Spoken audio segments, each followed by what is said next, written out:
Hello, Howard Owens, publisher of the Batavian. Thank you for joining us this afternoon.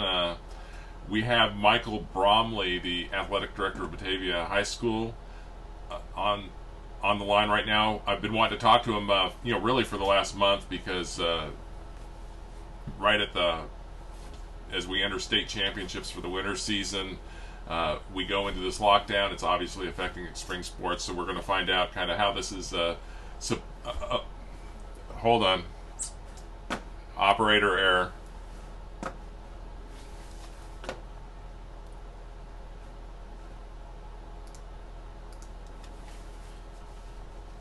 I'm getting extra audio I shouldn't be getting. Is there an echo mic? No, there is not. Okay. Okay, hopefully there is not an echo for people. Mike, anyway, as I was saying, we wanted to talk about sports and how this is affecting Section 5. So, Mike, I trust everything is working right. Can you hear me okay? I can. Okay, let's see if I can hear now.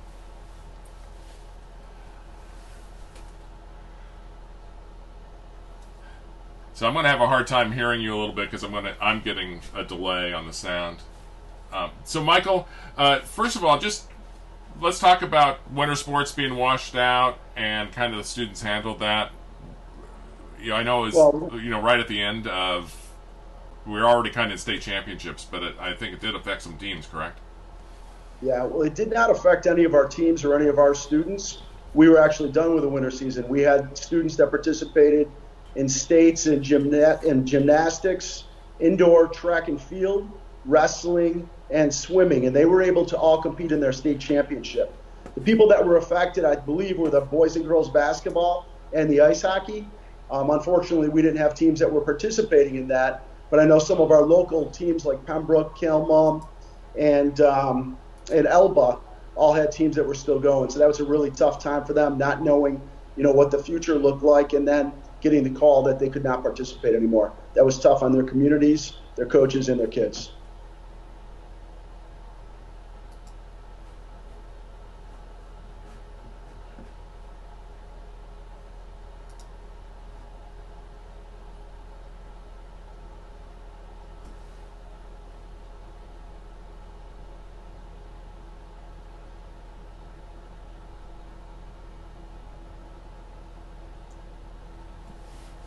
So, on spring sports, what are you anticipating happening at this point? Like if we are able to come back to school in May, how that might affect things, and then what are the adjustment plans along the way? Do you foresee the whole season getting washed out? So we were a week in. Our modified did not start yet, but our JV and varsity teams had. Really ironic that we had the brand new stadium this year. Our track kids, to be at the new stadium. Our lacrosse team for the last 10 years has been practicing in a parking lot. They had the first week at the stadium, which was tremendous for them, and then we kind of got the plug was pulled. What it's going to probably be, if we can get back sometime in May, I do not believe that there will be regionals or a state championship. I believe that we will still try in the section to have a week or two, and we'll get dictated to how many practices we'll need to have. And then we'll try to set up some contests. At this point, as we usually lose most of April, we still could play a majority of our games in May. With regions being canceled, it would allow us to play even further into June. So I could see if we go back that we'd be able to play into the second or third week of June to try to give kids opportunities. So if that doesn't happen, I'm talking to my coaching staff that we still want to do something for our students. We're hoping that we come back. We're very optimistic. And if we do not come back, we're going to plan to do some things in the near future. We're going to try to highlight some of our seniors through social media. The other thing that we're going to try to do is do some culminating events in July or August, if we were able to, for some of our seniors. I've talked to a couple of area athletic directors who like a tournament. If that doesn't happen, I'm talking to my coaching staff at a stadium for track and field. All of our sports, we try to make a culminating activity so our kids left, with a good taste in their mouth. If we're not able to do that, we'll push it off as far as we can. But we still are optimistic that we can play some of our season. Right, Mike. So it's hard for. I apologize for me not being able to hear your answers, so it makes it hard to ask any specific follow-up questions.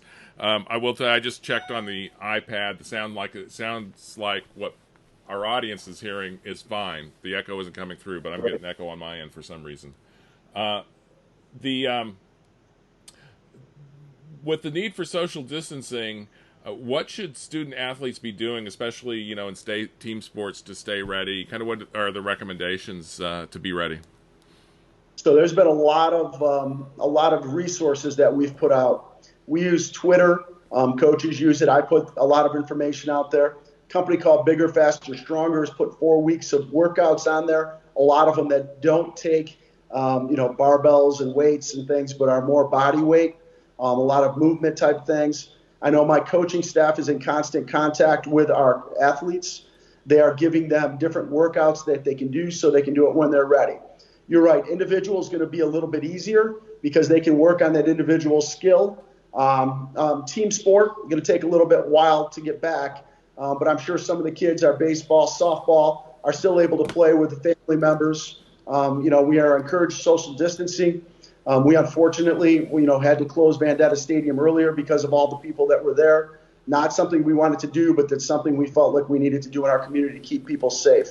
So we're encouraging kids to work out. Physical education is having them keep daily logs so that we're looking to see what we're eating and the exercises that we're doing.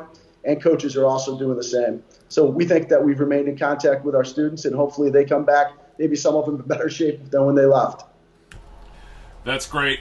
So I figured out my sound problems. I had a tab over here that was open that was playing the stream that I didn't realize. So that's why I was getting that weird delay of your sound. But now I can hear you perfectly. Perfect. Sorry everybody for the difficulty. Sorry to you, Mike. How much contact do you have with the student athletes through this, and kind of how are they handling these adjustments? That's tough. My coaching staff and I've asked for, especially the ones that have seniors, to make a lot of contact with them so that they know that we're still thinking about them, so that they know that they're still vital and there's still hope that we have some part of the season going. It's tough, and we do use social media as well to do the things like I said before. But different people are taking it differently. You feel really sad for we thought we were going to have some very good teams this spring. Some of the kids, looking to get ready and then go on and play in college. And some students didn't play a fall and winter sport getting ready for the spring. So those students, it really breaks your heart for. Sports are just a small part of what's going on right now. So if you look at the big picture, it's important about helping our neighbors, being good people, being a good family member, helping our parents, and social distancing so we're not getting other people sick. So it's bigger than sports, but we still think that sports will be a huge part of the recovery when we do come back.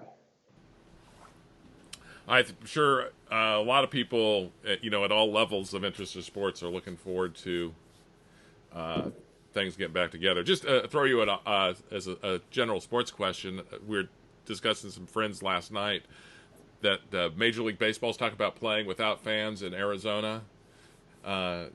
You think that'd be a good thing, or any thoughts on that? Well, it's not just at that level. We across Section 5 and in Monroe County have been having weekly Zoom meetings, sometimes twice a week, and that's part of our conversation.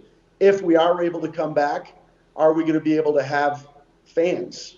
Are we going to be able to bring people into Vendetta Stadium, bring people to a baseball game, or are we going to have it in isolation with just our students? So we don't even know that answer at our level. At the other level, it seems kind of absurd because those people are paying for the games to be played, and what does it really mean without their fans there and paying for the games to be played? I don't know how long they could actually fund that. You mentioned that you might play without fans, and obviously you're making a priority. One of the things I've been thinking about is what this means for the seniors who, let's say you're a senior who's been baseball's kind of been your life, and you're thinking about playing college. It's got to be a tough disruption for them. Terrible. Like I said before, my heart breaks for them because I know how much time they put in. Our kids in the off season play Baseball, softball do summer. They play fall. They start in January, and they're doing stuff in the gymnasium. Both our softball and baseball teams had trips planned to Florida that were canceled. I know it's very small in the big world, but that was big for them. They raised money and did those things. So they're going to lose out on some of those opportunities. That's why, we're hoping we have the opportunity to get them some more playing times, and we're going to do whatever we can to highlight it. I've told people that we will host tournaments if we're capable of doing that. Some of the things we're going to do for our seniors are, I'm going to do a senior spotlight starting next week. I'm going to tomorrow send out some questions for our seniors. They can either send me a photo of them in a uniform, or I'll use their senior picture, and we're going to get some comments from the students and their coaches regarding the athletes and put that on social media so that we can start to at least recognize them, because they're missing out on some of the senior nights and some of the other things that are going on. That sounds great. One that you've kind of mentioned this a couple of times, and I might have picked up on it a little sooner if not for the audio problem. But one thing I want to emphasize, the reason I wanted to talk to you isn't because sports are so important, because we realize there's a bigger picture going on here, and there's lives at stake and financial disruptions and all that. But part of our goal at the Batavian, in covering the community, is to talk about all aspects of this and how it's affecting all ranges of our community, because there is a wide range of disruption to everybody's lives, and for these student athletes in this case,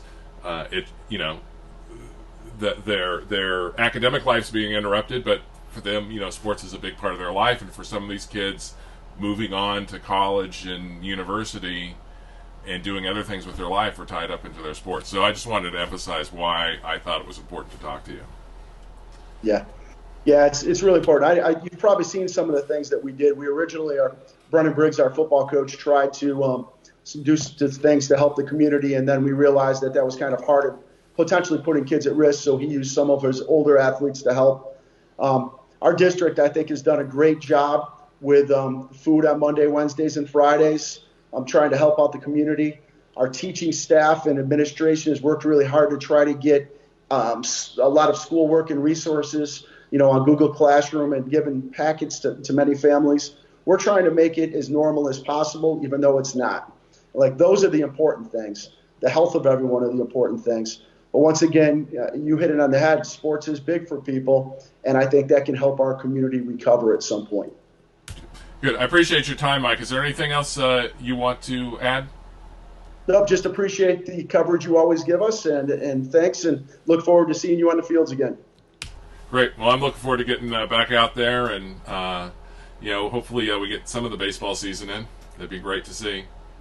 The last message I just want to send to our student athletes that we are thinking about you, and we're hoping you're working hard, and we hope we can see you soon. Thanks, Howard. Great, Mike. Thank you very much. Again, this is Howard Owens with the Batavian. We're talking to Mike Bromley, athletic director at Batavia High School, and we caught up on some of the stuff related to Section 5 athletics and what's going on at the high school, and some really interesting information there. So thank you, Michael. Yep. Take care. Take care.